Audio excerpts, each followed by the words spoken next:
In this Sparrow review, I'm going to show you everything you need to know about the software Sparrow. If you have any questions, please comment them down below, and I'll also be sure to leave a discounted link down there so you can always get your money's worth for Sparrow. Sparrow is a software that actually helps you automate your marketing. This is what you should see once you're first signed up and not once you are logging in.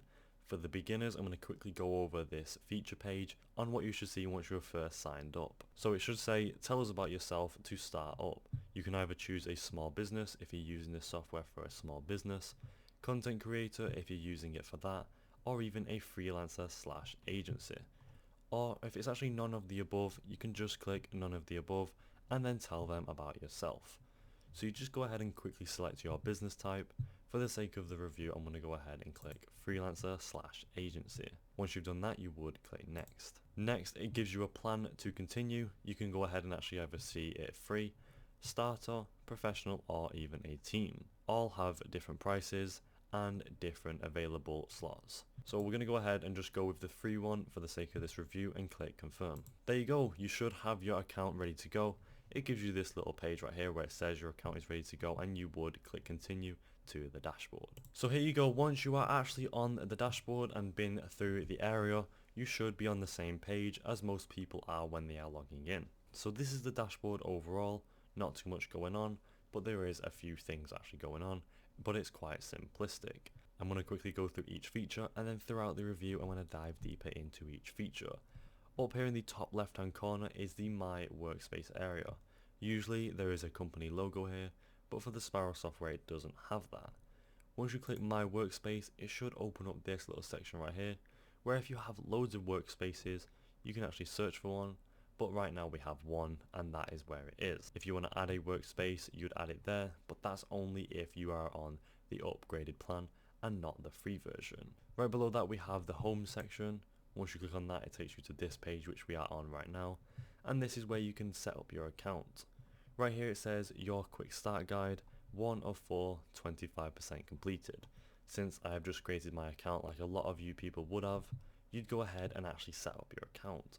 You'd connect a data source which is very highly used for this software by connecting your marketing data sources, either social media, ads, email, or even website, and you can go ahead and just connect it right here with this connect data source button. Once you go ahead and actually click connect data source, it should take you to this page where it gives you a lot of different integrations for you to choose from.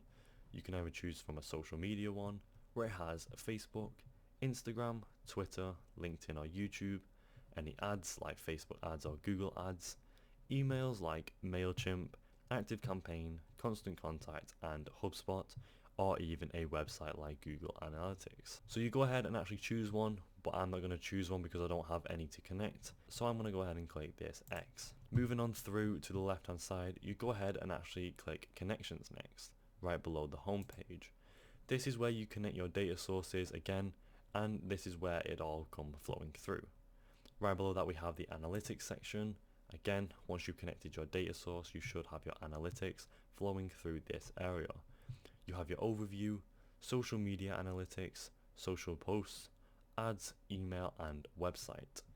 Right below the analytics section we have the embed section. Once you click on that, it should say create your first chart, and we will get onto that later.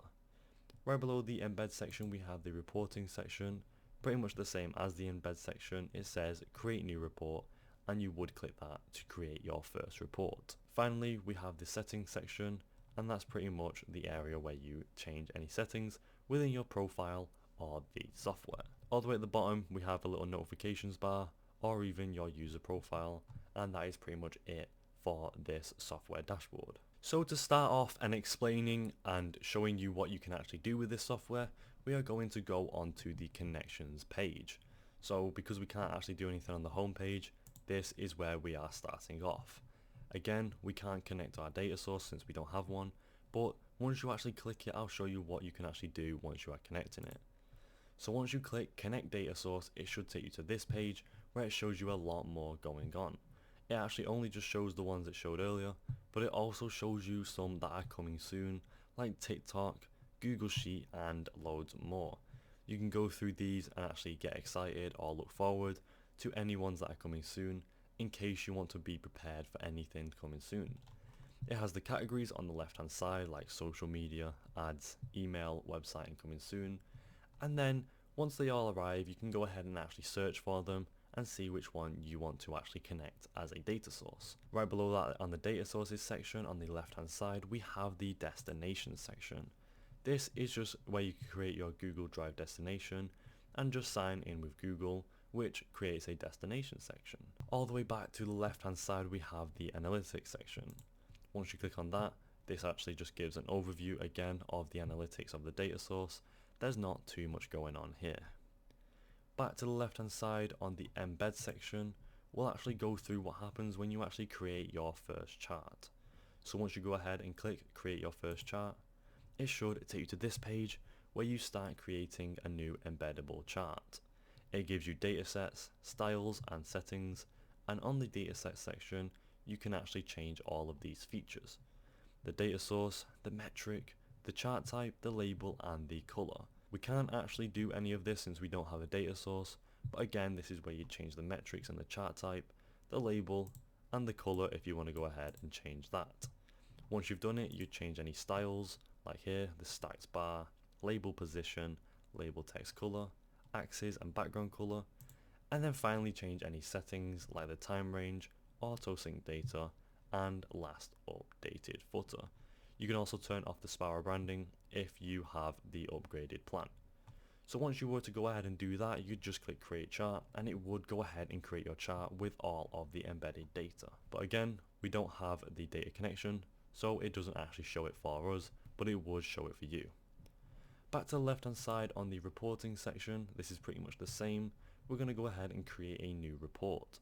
Once we click create new report, it should open up a new page where you'd go ahead and go through all of these reports. There is a lot of templates to choose from, or you can actually go ahead and create your own template if you wish to do so. On the all templates page, we have slides, sheets and docs. This is just where it has all of the report sections on what it actually is.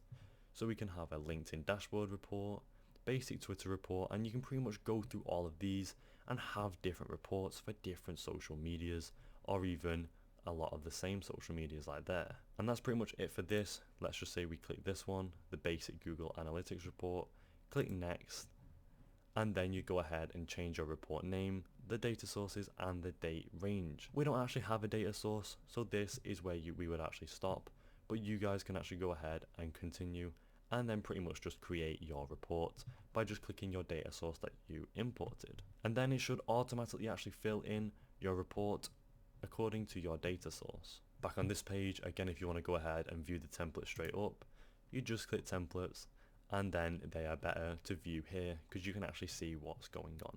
And that's pretty much it for the Sparrow software review. And there you go, that is it for the Sparrow software review. Overall, it is a really good software to actually go ahead and create reports, analytics and data sources and marketing for your brand. A few features I liked is that it has a decent amount of social medias to choose from, but it's also creating more as we speak, and if you want this in the future, it's only gonna get better. Another feature I like is the analytics area where it all gets automatically filled in if you actually just connect your data source. Same with the reports. Would I recommend this to anyone? Yes, anyone looking to do this professionally and actually see all of your reports and analytics on one software. This is probably one of the best out there for that task. Overall, I think it's a good software. Thank you for watching and I'll see you next time.